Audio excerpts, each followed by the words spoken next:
From the headquarters of Telesur English in Quito, Ecuador, this is From the South, and I am Sweeney Gray.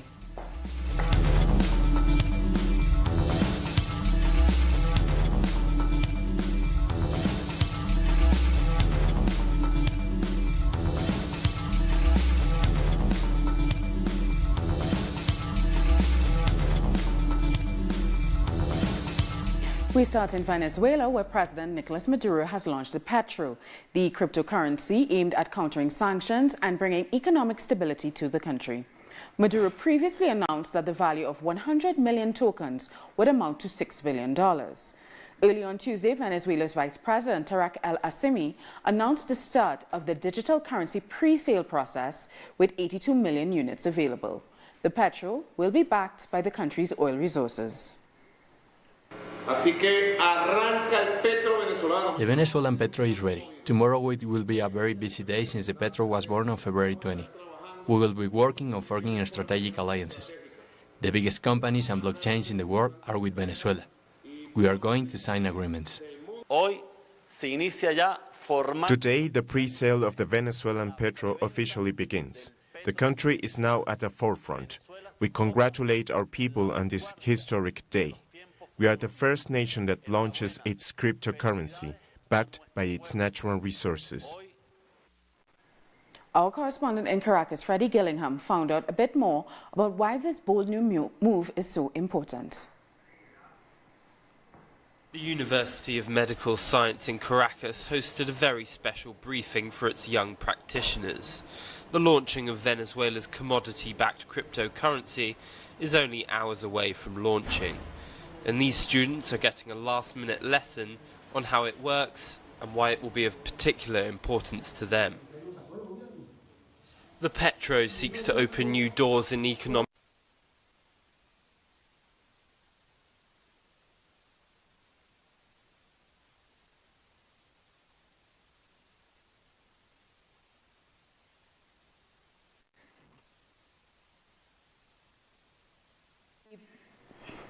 With the Petro available for pre-sale on Tuesday, we wondered why weren't more countries from the Global South exploring this option. So earlier I spoke to Shiva Besessa of Pinnacle Technology Solutions, and we spoke about the challenges facing countries who are thinking about cryptocurrencies.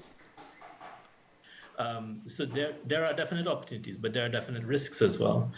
This is why any sort of national development or national push towards a national fiat cryptocurrency, we need to get all the stakeholders at the table, the central bank, the technology players, and to make sure we come up with the proper suite of characteristics that this currency will have.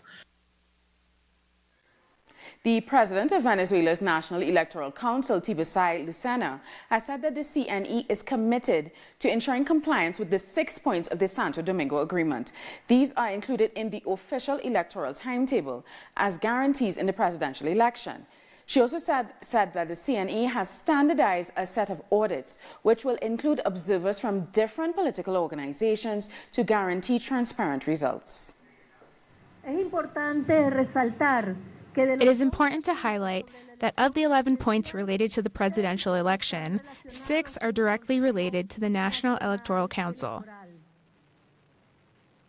One of the points is that the government and opposition agree to propose to the UN Secretary General the creation of a delegation of election observers, as well as the representation from the countries which accompanied the signing of this agreement. In Peru, the National Criminal Court has ordered former President Alberto Fujimori to stand trial for the killings of 6 farmers in 1992 during his 10-year rule. Our correspondent in Peru, Jaime Herrera, has been following the case. To understand this, we need to remember that on December 24th, President Pedro Pablo Kuczynski gave 2 penitentiary benefits to the dictator Alberto Fujimori. The first one was a pardon. That pardons him of all the crimes by which he was sentenced to 25 years in prison, including crimes against humanity and corruption. But he also made a decree that protected Fujimori from being charged in other pending crimes in the Peruvian justice system. But the courts have ruled that this is unconstitutional and does not apply to Alberto Fujimori, meaning he would need to respond to an ongoing case which was the Pativilca massacre, a crime against humanity that took place during the Fujimori government. According to the Attorney General, the paramilitary group Colina, who executed 6 campesinos in 1992 from the community of Pativilca, was ordered by Fujimori, the campesinos, who after being tortured were executed with 2 shots in the capital of Lima. Social organizations and the families of the victims are pleased with the justice ruling against Fujimori. But the question remains if Fujimori would have to return to prison. What the groups say is that the Attorney General and the lawyers would need to request an arrest warrant if there is a risk that Fujimori could flee the country, or that he could alter the evidence against them. The Attorney General's office is demanding 25 years in prison, and we need to wait on when this new judicial process will begin. But the legal issues don't end there. Yesterday, the judicial system requested the extradition of former President Alejandro Toledo, who fled to the United States and will have to return to the country and face accusations that he received bribes from Odebrecht for $20 million. We thank Jaime Herrera for that report. 1 person has been killed and another 8 hospitalized in clashes with police in Villa El Salvador, which is a coastal district on the outskirts of Lima in Peru.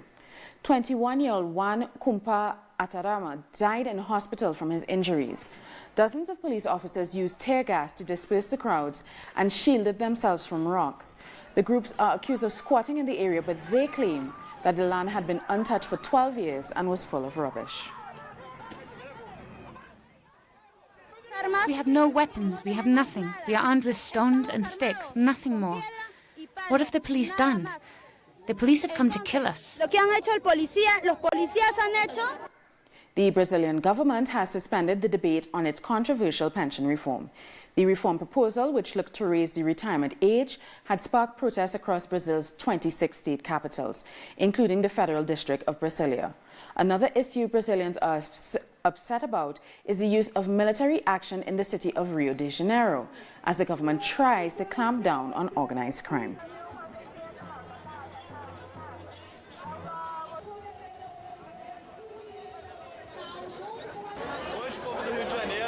We are protesting against the military intervention of Rio de Janeiro. We are protesting against Temer's government because he has destroyed our education, health and social security systems. Now he wants a military intervention to oppress poor people with the excuse of making the city a safer place. A welfare reform is an attack on workers' unions, even worse for elementary school teachers. We must resist this kind of reform. The decree to use military force in Rio needed parliamentary approval, and it looks like the government will get it. Adriana Robreño reports from Brasilia. Today, the Senate looks at the military intervention decree in Rio de Janeiro. The motion was overwhelmingly approved in the early hours of the morning by the Chamber of Deputies, with 340 votes in favor and only 72 votes against. As we've said, it was very likely going to be approved here in the Congress now that the government has a majority in the Chamber of Deputies. They also have a majority in the Senate. The expectation is that the debate, when it begins in the Federal Senate of Brazil around 6 p.m. local time, will likely go late into the evening and will most likely be approved by morning. This means that the military intervention decree in the state of Rio de Janeiro will be extended until the 31st of December of 2018, the last day of Michel Temer's presidential term. We've also heard reports from the city that you can already see the military throughout the city. A favela near the marina has become victim to the armed forces patrols and subject to searches. Time now for another break. Join us again after this look at what our multimedia colleagues are reporting.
Welcome back.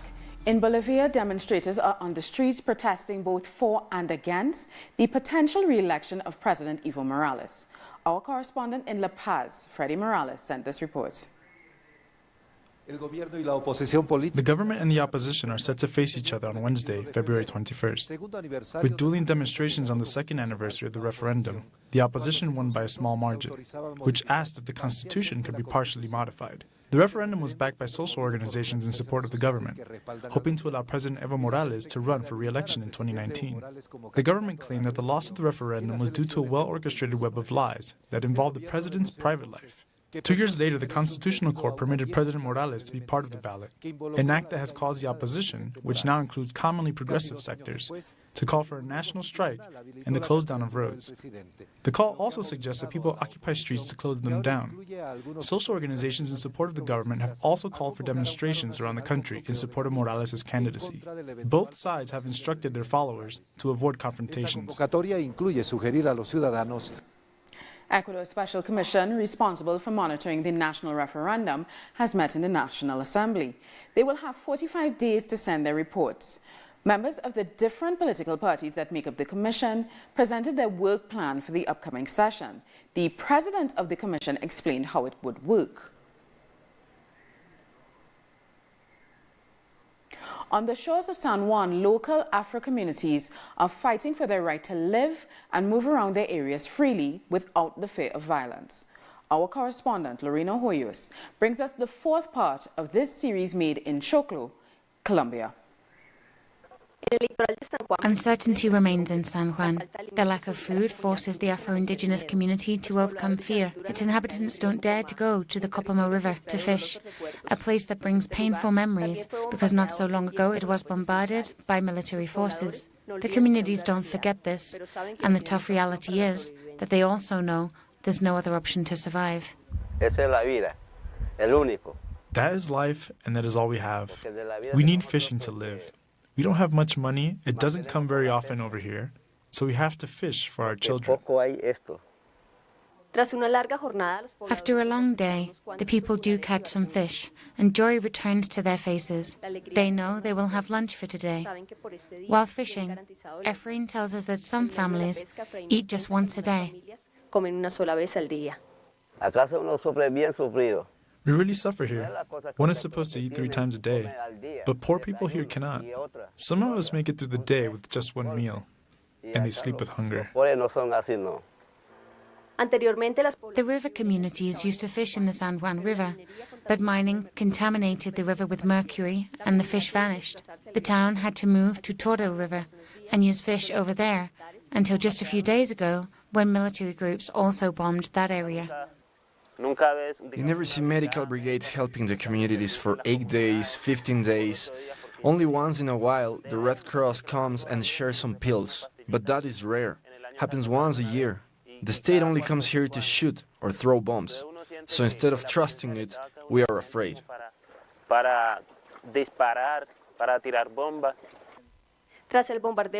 After the bombing, the community decided to resist in the territory. But a year ago, the story was different. At that time, the clashes and crossfire forced 16 Wunan families to flee over Buenaventura. Toro's government shows us the abandoned houses. We are trapped here and resisting only because of our crops, our homes, our land, and our community. Because if we abandon it all here, we would have nothing to return to.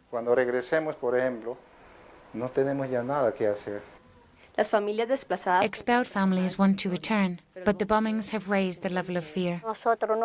We still resist for our animals and our plantations. If we run away, the government won't help us at all. People on the shores of San Juan fight to stay in their territory. Meanwhile, in Buenaventura, Wunan indigenous who were taken away from home hope to return to the place that they were forced out of through war. And they wish for someday soon the violence to be over.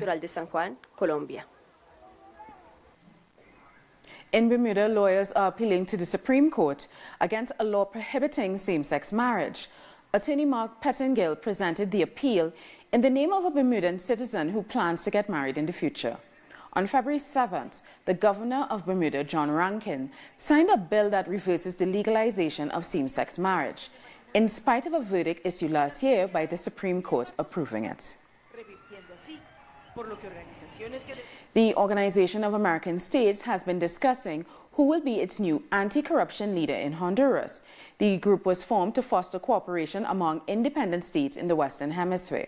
However, Juan Jimenez, the former head of the organization's mission against impunity and corruption in Honduras, stepped down last week. He said there was a lack of support from the OAS founding body and from the Honduran government, which was undermining anti-corruption efforts. The Dominican Republic is hosting an international seminar on regional integration in Latin America and the Caribbean. The seminar was attended by scholars, philosophers, and political analysts from the region and from Europe. Speakers reflected on current integration processes. They looked back at the European Union's experience, as well as existing regional blocs in Latin America and the Caribbean, such as CELAC and Petro Caribe.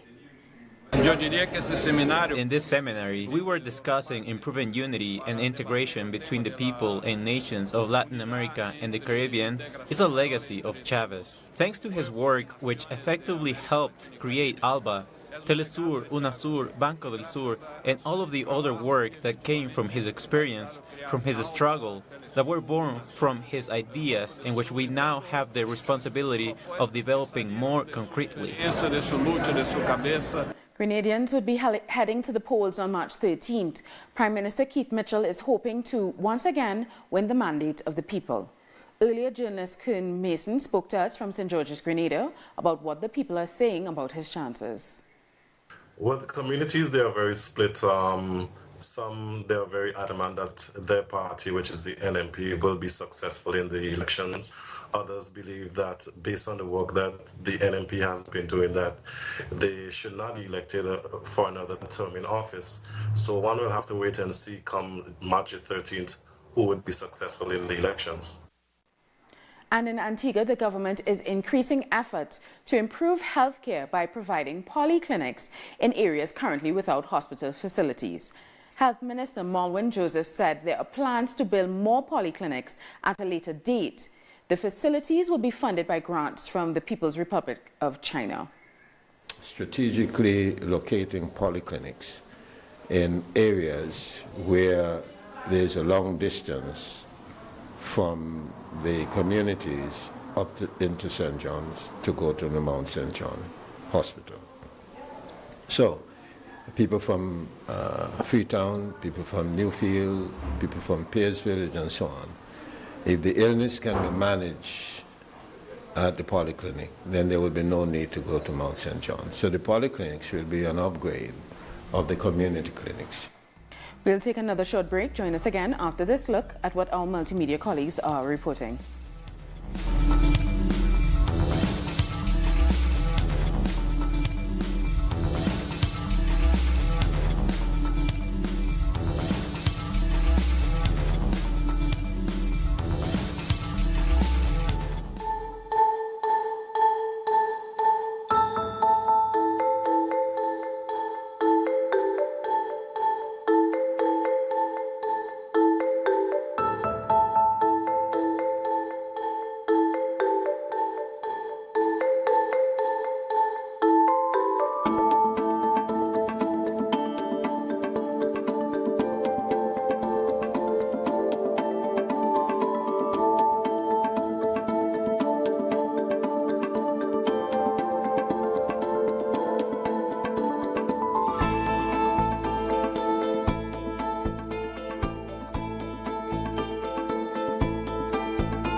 Welcome back. Let's have a look at some other stories making headlines around the world.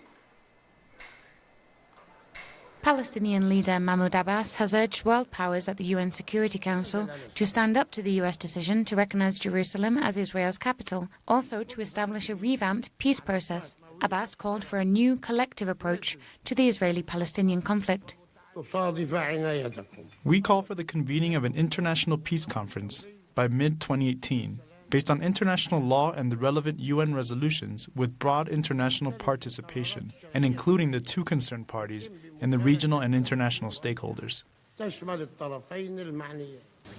Hundreds of people have attended the funeral for victims of a church shooting in Dagestan in southern Russia. On February 18th, a man opened fire at a town church entrance, claiming the lives of 5 women and injuring 5 more people, including police officers. The United Nations Refugee Agency has said that 630,000 people have been forced to abandon their homes in the southeastern part of the Democratic Republic of Congo. The country has seen a sharp escalation of violence since late last year, with new armed groups forming an increase in violent attacks. The UN described it as Africa's worst displacement crisis, with more than 4.5 million Congolese uprooted as they flee the violence. I had to take all my clothes off and jump into the river. I was completely soaked, but I didn't have a choice. I was running for my life. Libya's Coast Guard has rescued 441 migrants in 2 separate operations as their boats drifted off the western coast. The migrants, from countries including Nigeria, Chad, Mali and Libya, were drifting in 2 inflatable boats near the Tunisian border after the engines failed. Well, that brings us to the end of this news brief. For these and many other stories, you can find them on our website at telesurtv.net/English. And join us on social media, Facebook, Twitter and Instagram. For Telesur English, I'm Sani Gray. Thank you so much for watching.